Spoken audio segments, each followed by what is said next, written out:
Vous êtes romancier, poète ou essayiste. Printemps des écrivains, c'est votre espace d'expression aménagé sur RCI Dakar, Radio Chine Internationale Sénégal. Une émission littéraire pour la promotion du livre et de la lecture. Printemps des écrivains est animé par Ousmane Mangane tous les vendredis à partir de 20h10 sur Radio Chine Internationale Sénégal 102.9 et en rediffusion tous les samedis à partir de 17h10.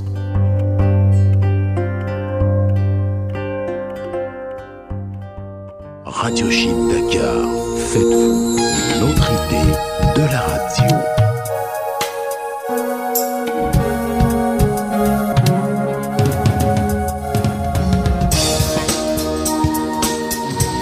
Bonjour et bienvenue à ce numéro de Printemps des écrivains, la voie de la réussite, discours sur le devenir en mouvement de Léopold Ndiaye est au menu de cette semaine consacrée au développement personnel.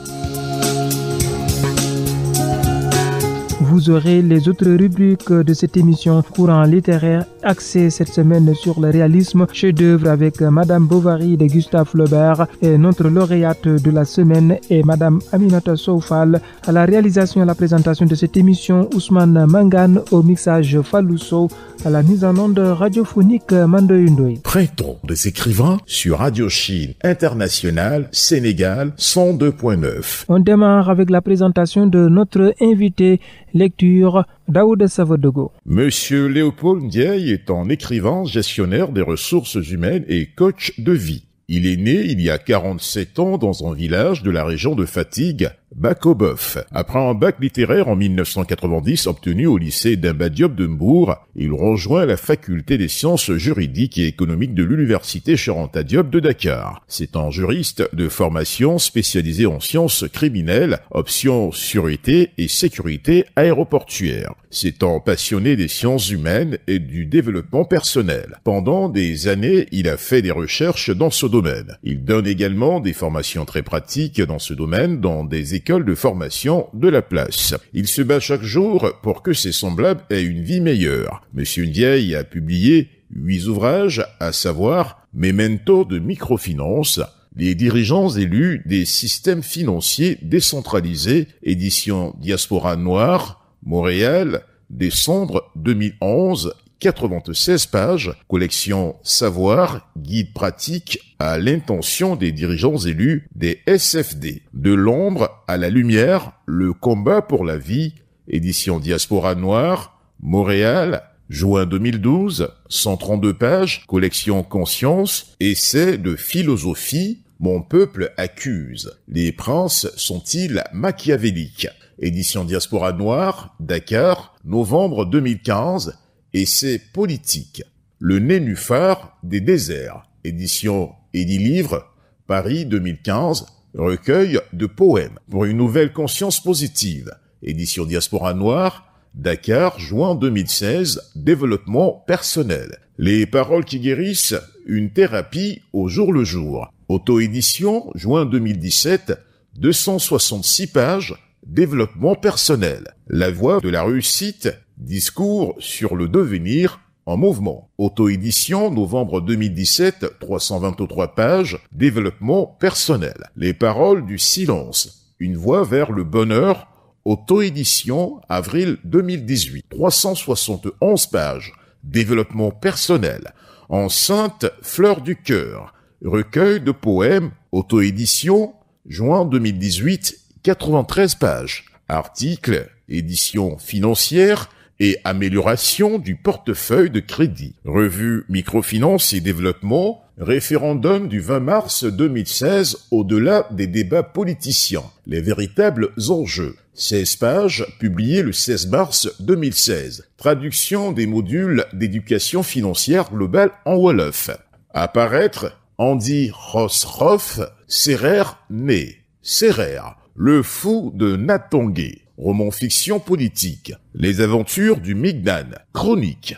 Monsieur Ndiaye est un acteur de développement qui a collaboré pendant 15 ans avec le Christian Children's Fund, aujourd'hui Child Fund, qui est une ONG américaine qui soutient l'enfance déshéritée. Il a été 12 ans conseiller municipal dans sa commune, Tiadiaye, dont 5 ans comme adjoint au maire. Il est aujourd'hui chef du service ressources humaines et formation de l'Union des institutions mutualistes communautaires d'épargne et de crédit, qui est un grand réseau de microfinance au Sénégal. Il a par ailleurs dirigé cette institution en qualité de président du conseil d'administration et même du comité de crédit. Dans le mouvement associatif, il fut pendant longtemps un dirigeant actif du mouvement Navetan, notamment en qualité de président de la CQRP. Commission Qualification, Règlement et Pénalité. C'est un scout également, ancien commissaire régional à la branche jaune et chef de meute au niveau des scouts et guides du Sénégal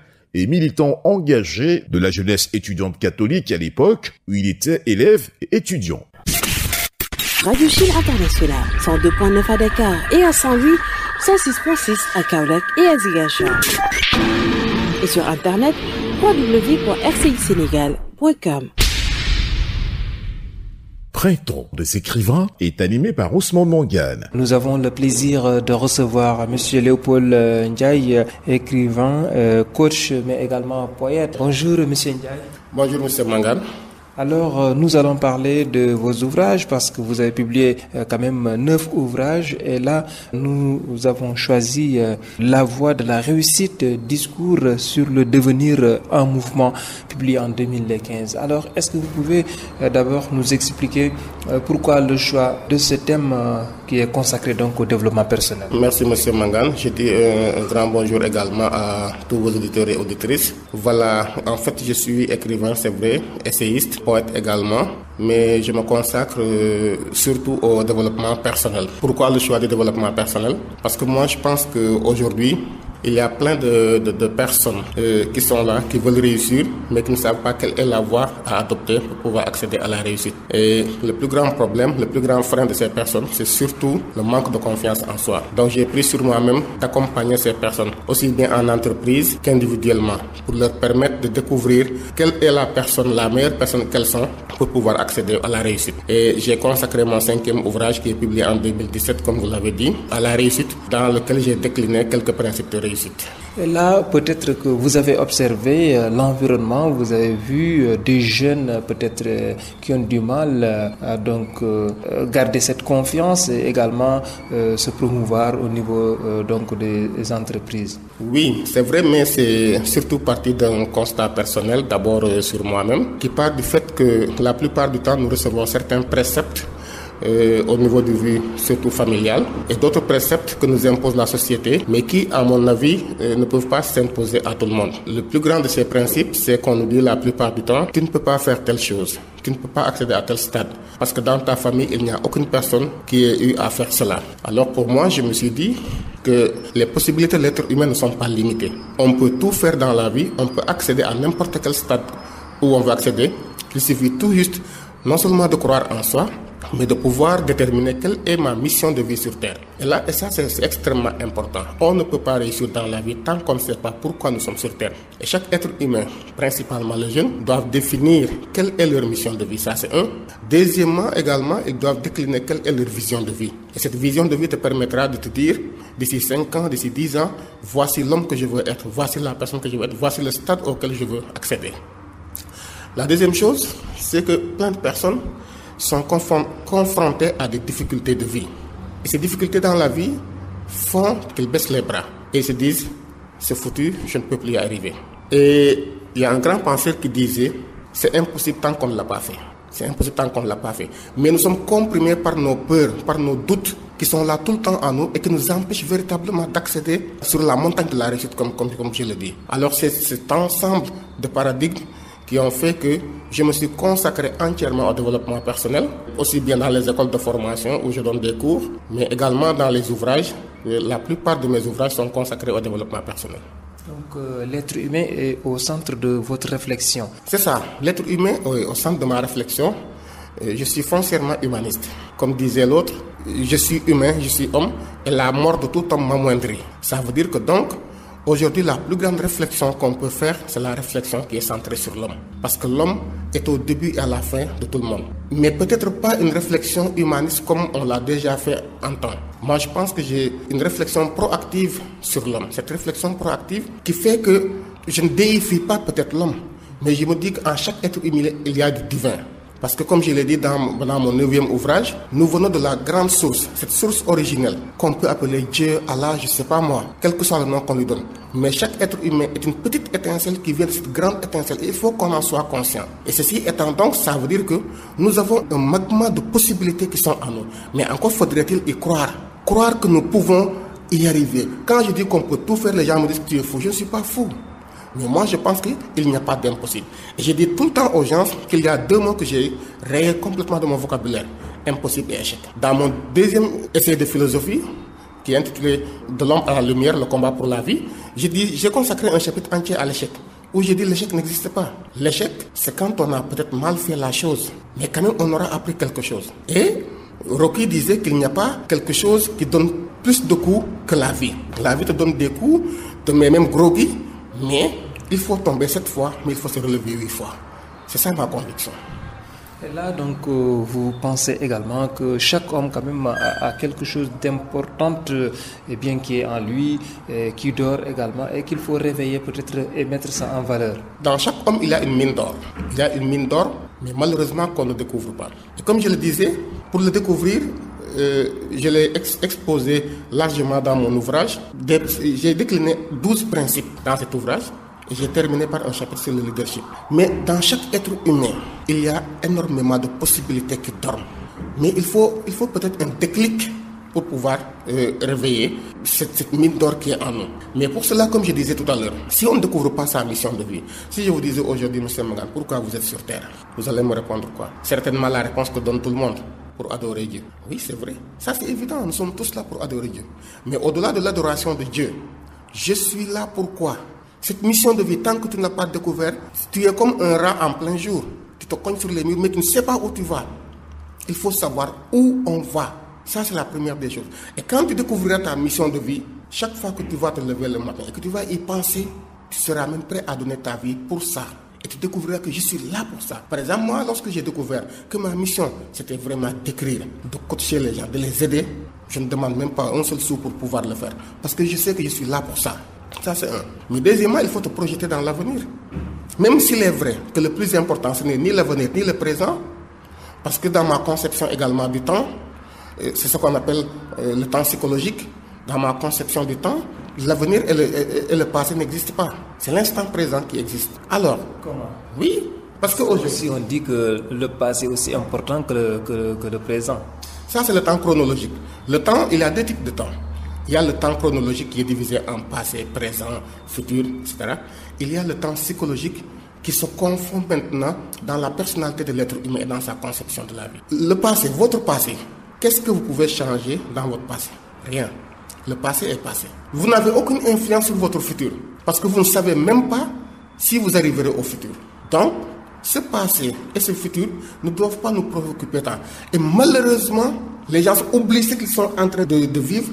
Ils se focalisent sur le futur qui doit venir.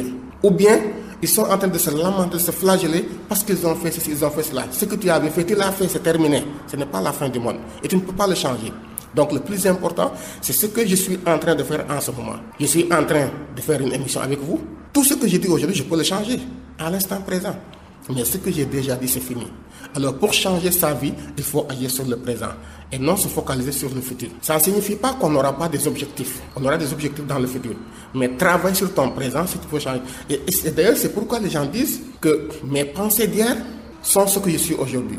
Et mes pensées d'aujourd'hui fera l'homme que je serai demain. Ça veut dire que donc tout est important. Donc, ce que vous êtes en train d'expliquer confirme tout simplement que pour même avoir des projets dans le futur, cela doit se baser sur votre présent, sur la manière même dont vous orientez vos réflexions. Oui, bien sûr. C'est basé sur 2 choses. D'abord, mes pensées du moment et mes actions du moment. Parce que aujourd'hui, beaucoup de personnes ont bousillé leur vie parce qu'ils passent tout leur temps à penser négativement. Non, je ne peux pas le faire. je ne peux pas y arriver, je suis une mauvaise personne, je suis né dans une mauvaise famille, etc. Ce que je suis aujourd'hui et ce que je serai demain ne dépend pas de là où je suis né, ne dépend pas que je sois né dans une famille pauvre, dans une famille riche, non. Ce que je serai demain dépendra de ce que je vais faire aujourd'hui. Les graines que je vais semer aujourd'hui vont faire pousser l'arbre qui sera là demain. Donc, il faut avoir d'abord de bonnes pensées, avoir confiance en soi-même, parce que les pensées sont comme des graines qu'on sème dans notre cerveau. Mais ceci étant maintenant, il faut passer à l'action. On aura beau avoir tous les beaux projets du monde, tous les plans d'action bien ficelés, si on ne passe pas à l'action, c'est zéro. C'est l'action qui va déterminer tout. C'est l'action qui va déterminer tout, qui va déterminer ce que je serai, qui va déterminer la station à laquelle je vais accéder. Parce que si on vous donnait 1 milliard aujourd'hui et vous restez couché sur votre lit, rien ne va changer dans votre situation. Et un grand penseur disait que chaque grand voyage commence par un petit pas. Si tu veux aller à Dakar aujourd'hui, il va falloir te lever de ton bureau, faire un pas, un autre pas, jusqu'à arriver à Dakar. C'est la même chose dans la vie. La vie, c'est un voyage. Et pour voyager, il faut se lever, il faut avoir le courage de se lever. Maintenant, pour y arriver, il faut éviter ce que j'ai décliné dans mon deuxième livre, les personnes que j'appelle les voleurs de rêve. Les voleurs de rêve, ils viendront vous dire « Mangane, qu'est-ce que tu veux devenir ?» Bon, je vais être président de la République. Mais toi, tu t'es regardé? Tu peux être président de la République. Dans ta famille, il n'a même jamais eu un directeur général, tu veux être président de la République. Ce sont des voleurs de rêve. Moi, je ne les écoute pas. Parce qu'aujourd'hui, que toute ma famille soit des personnes pauvres, ignares, qui n'ont jamais fait l'école et tout, peu importe. Mais moi, je ne suis pas ces personnes-là, je suis moi. Et comme je suis moi, je pense que mon objectif, je peux l'atteindre. Et je me battrai contre vents et marées pour y arriver. Et c'est cette conviction dans la vie que les jeunes doivent avoir. Et là également, les prédispositions seulement ne suffisent pas. Donc il faut peut-être mettre quelque chose dedans, avoir les moyens de sa politique aussi. Moi je dis que tout le monde a les prédispositions. Nous sommes nés avec les prédispositions. Maintenant, la deuxième chose qu'il faut, c'est de la volonté. C'est de la volonté. Ensuite, il faut aller se former. Moi, j'adresse toujours le message aux jeunes parce que pour moi, c'est véritablement le futur de ce pays, le futur de cette Afrique. Je vous dis au passage que je suis foncièrement panafricaniste aussi. Donc, il faut que les jeunes aillent se former. Or, aujourd'hui, la formation ne se limite pas seulement à ce qu'on apprend à l'école. Moi, je ne suis pas convaincu que ce que nous apprenons à l'école puisse nous être d'une grande utilité. Non. Je gère des ressources humaines là où je suis. Et aujourd'hui, tous les étudiants qui viennent déposer leur CV avec Master 1, Master 2, c'est comme des coquilles vides. Ça veut dire que ce qu'on nous apprend à l'école, c'est comme si ça ne servait à rien. Mais il y a quand même une très grande école dans laquelle chacun doit aller. C'est l'école de la vie. C'est celle-là qui nous apprend les principes de vie. C'est celle-là qui nous forme. Ça, c'est un deuxièmement. Moi, je pense que nous sommes dans un monde planétaire, même si je le récuse quelque part. Mais aujourd'hui, toutes les connaissances sont disponibles. Si on veut utiliser à bon escient, par exemple, Internet, on peut apprendre tout ce qu'on veut. On peut se former. Et il faut que les gens aillent se former. Et en développement personnel, on dit souvent que lorsqu'on investit dans notre tête, en retour, notre tête investira dans notre poche. Je rappelle que nous sommes avec Léopold Ndiaye, écrivain, coach, mais également poète. Nous parlons de son ouvrage « La voie de la réussite, discours sur le devenir en mouvement » publié en 2017. Alors aujourd'hui, le constat, vous l'avez fait, vous avez écrit, et vous êtes également en train de discuter avec des jeunes, vous organisez certainement des panels ou bien vous participez à des discussions, à des échanges. Et quand vous exposez ces idées-là, comment elles sont reçues par le public de manière générale? Bon, j'avoue que je ne participe pas trop à des panels. Ce n'est pas que je ne veuille pas. Je suis quelque part aussi anticonformiste. Je n'aime pas trop les stations où on est là, on fait du conformisme et tout. Parce que j'ai des idées quelque peu dérangeantes et bousculantes des fois. Bon, voilà quoi. Mais en fait, je sais que là où je donne par exemple des cours aux étudiants, c'est très bien perçu. Là où on m'appelle pour faire des conférences également, mes idées sont bien perçues. Parce que moi, je ne me focalise pas uniquement sur les théories. Vous voyez, le développement personnel a existé depuis les années 50 aux États-Unis et s'est propagé à travers le monde. Mais moi, j'ai une autre vision du développement personnel où il faut l'africaniser, le sénégaliser, en faisant un ancrage certain sur nos coutumes, nos valeurs traditionnelles. Et c'est comme ça que les Africains pourront percevoir véritablement les hommes et les femmes qu'ils sont. Il faut quand même que les Africains puissent avoir cette nouvelle vision d'eux-mêmes et savoir qu'aujourd'hui, quelle que soit la situation, nous pouvons toujours nous en sortir, nous pouvons toujours aller de l'avant et bousculer. Maintenant, je dis souvent que le développement personnel est toujours dérangeant. Et je dis souvent aux étudiants que le développement personnel est dangereux, entre guillemets. C'est comme disait Socrate, connais-toi toi-même et tu connaîtras le monde. Voilà pourquoi le développement personnel peut être dérangeant et dangereux, parce qu'il faut rentrer en soi, faire une remise en cause, une remise en question de soi-même, aller au plus profond de soi, pour pouvoir bousculer des... Il faut quand même, pour avancer, il faut d'abord se désinstaller. Ça va amener un doute aussi. Oui, ça amène toujours un doute. Mais quand même, c'est un doute positif. Et pour avancer dans la vie, il faut douter. Parce qu'on a certaines convictions dans lesquelles nous sommes ancrés et qui ne sont pas pour la plupart du temps vraies. Surtout des convictions qui nous sont imposées par la société. Et là donc, après tout cela, l'objectif final, c'est quoi? L'objectif final, c'est d'être un homme. D'être un homme, mais pas un homme tel que le veut la société. Mais c'est que le corps, l'esprit et l'âme soient en symbiose. Que je sois l'homme que je suis et non l'homme que Mangane veut que je sois. Non l'homme que la société veut que je sois. Je ne suis pas là pour être tel qu'on me voit, mais je suis là pour être moi-même. Et j'ai des convictions qui sont en moi, des talents qui sont en moi, il faut que je les développe, que ça plaise ou non aux autres. En fait, c'est ça le but du développement personnel. Se connaître soi-même, se développer, se projeter dans l'avenir et en plus marquer son empreinte maintenant positivement dans la société. Merci beaucoup, Monsieur Léopold Ndiaye. C'est la fin donc de cet entretien. Merci beaucoup, Monsieur Mangane. C'est moi qui vous remercie. Et je souhaite un très bon Ramadan à tous les musulmans du Sénégal et du monde. Merci beaucoup. Je rappelle que nous étions avec Léopold Ndiaye, écrivain, coach et poète. Nous parlions de son ouvrage La voie de la réussite, discours sur le devenir en mouvement. Et Monsieur Ndiaye, donc restez avec nous pour la deuxième partie avec Instant Poésie. Radio Chine Internationale sur 102.9, la fréquence de la diversité. Radio Chine Internationale sur Internet, un seul site, une seule adresse. www.rcisénégal.com. Printemps des écrivains, l'instant poésie.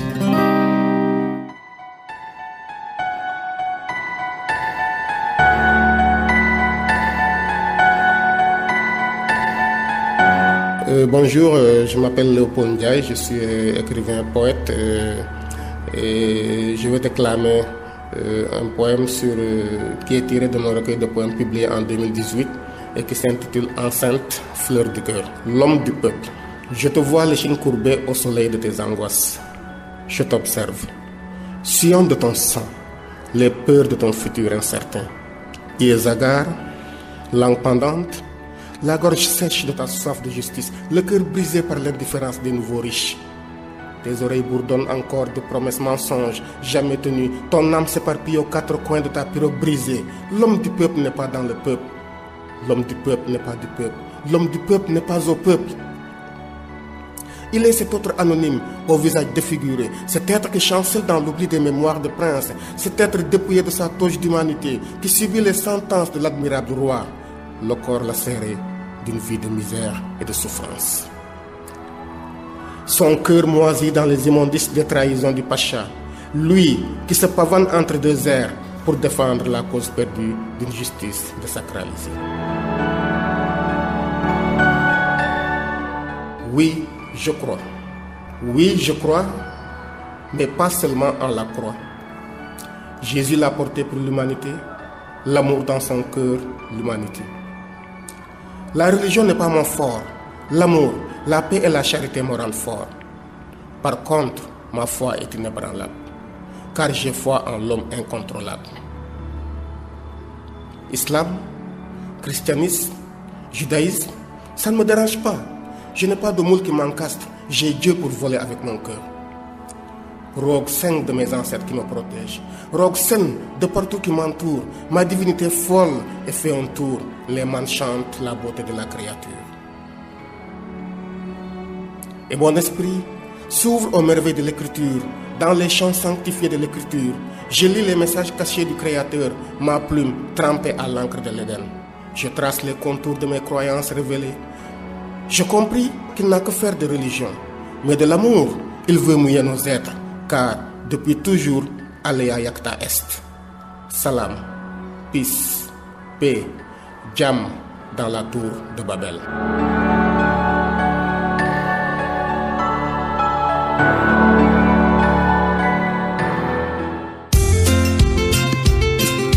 Printemps des écrivains, mouvement littéraire.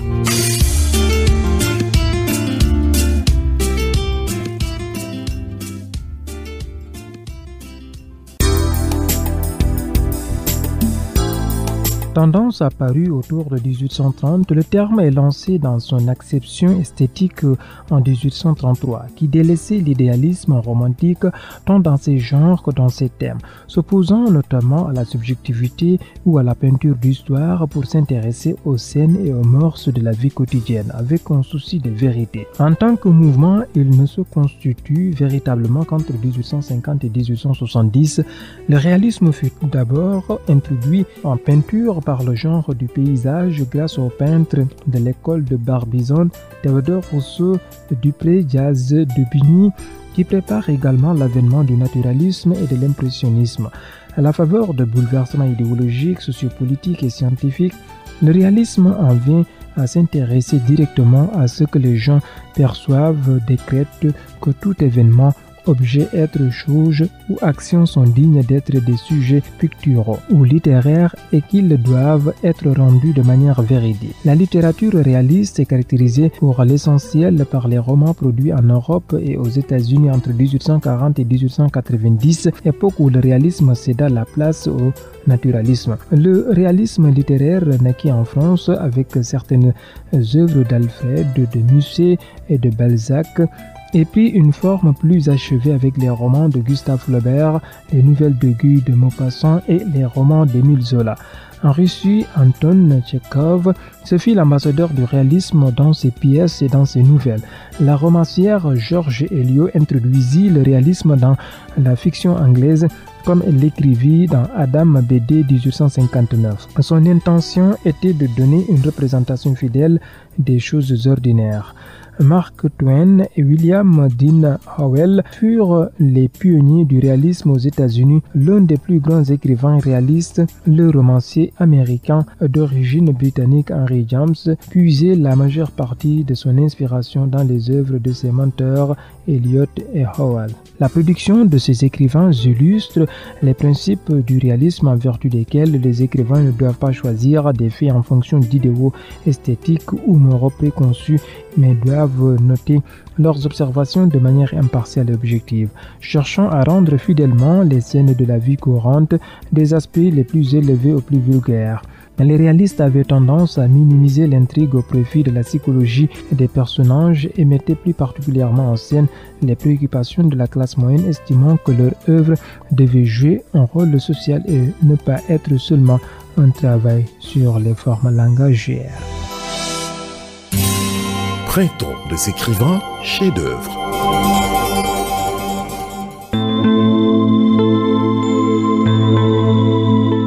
Madame Bovary, Mœurs de province, couramment abrégé en Madame Bovary, est un roman réaliste de Gustave Flaubert paru en 1857 chez Michel Lévy Frères après une parution en 1856 dans le journal La Revue de Paris. Il s'agit d'une œuvre majeure de la littérature française et mondiale. L'histoire est celle de l'épouse d'un médecin de province, Emma Bovary, qui lit des relations adultères et vit au-dessus de ses moyens, évite l'ennui, la banalité et la médiocrité de la vie provinciale. Dès sa parution, le roman fut attaqué procureur du Second Empire pour immoralité et obscénité. Le procès de Flaubert, commencé en janvier 1857, rendit l'histoire immensément célèbre. Après l'acquittement de l'auteur le 7 février 1857, le roman fut publié dans un livre en 2 volumes. Le 15 avril 1857, chez Michel Lévy Frères, la première édition de 6750 exemplaires fut immédiatement un succès. Elle fut vendue en 2 mois. Il est considéré comme l'un des premiers exemples d'un roman réaliste. Une des premières éditions a été illustrée par le peintre Charles Léandre.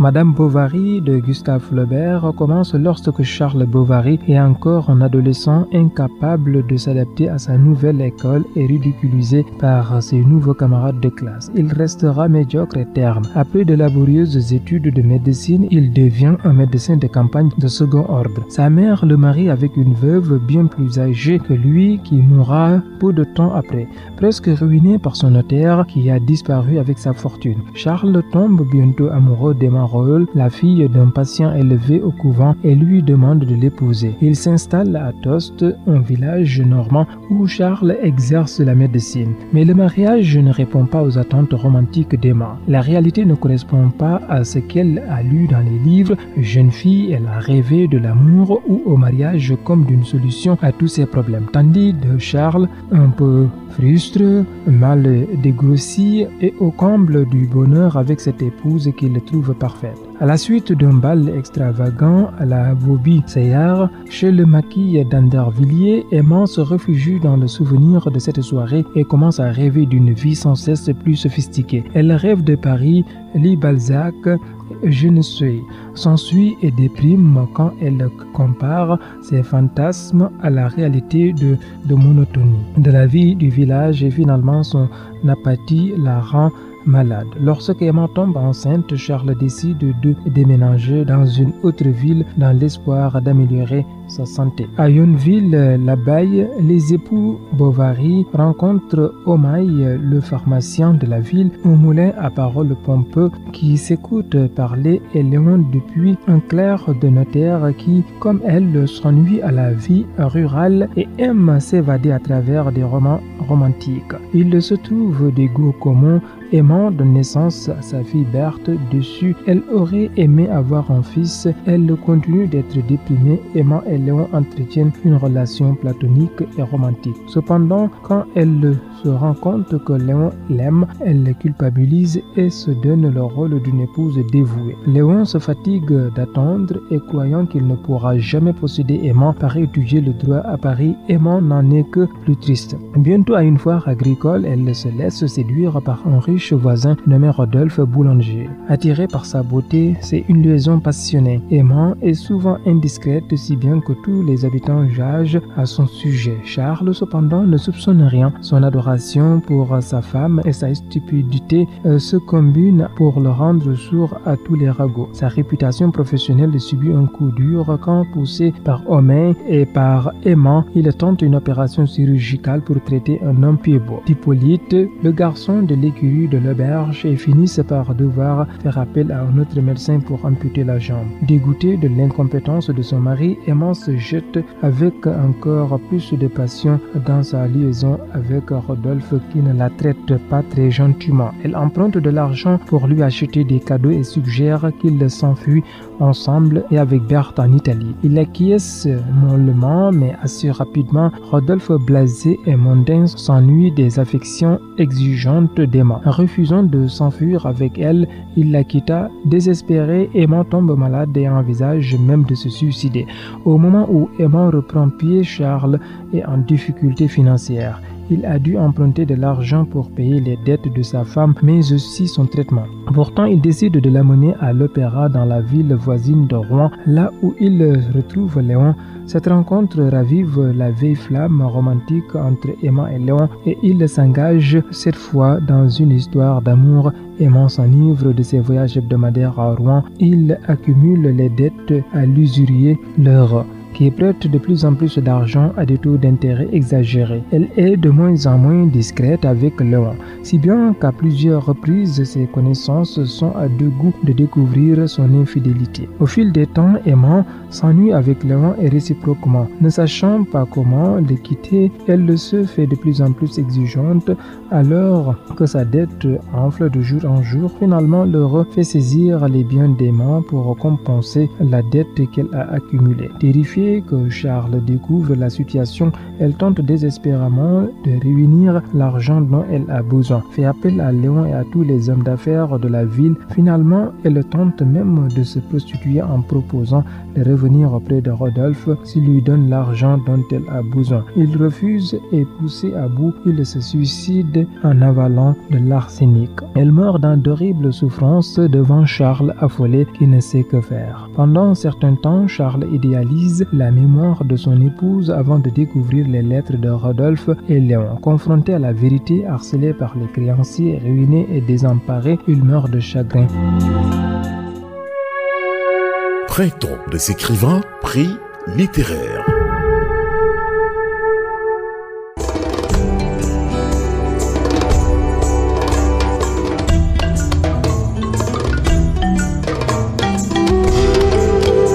Aminata Sow Fall, née le 27 avril 1941 à Saint-Louis, est une femme de lettres sénégalaise, surtout romancière, l'une des pionnières de la littérature africaine francophone. Son œuvre la plus connue, La Grève des Batous ou Les déchets humains, lui a valu le Grand Prix littéraire d'Afrique noire en 1980. Elle imagine, en s'appuyant sur des faits réels, une grève de mendiants sachée de la capitale par des autorités soucieuses de promouvoir le tourisme. Les romans d'Aminata Sow Fall sont devenus des classiques aujourd'hui, inscrits dans les programmes d'enseignement.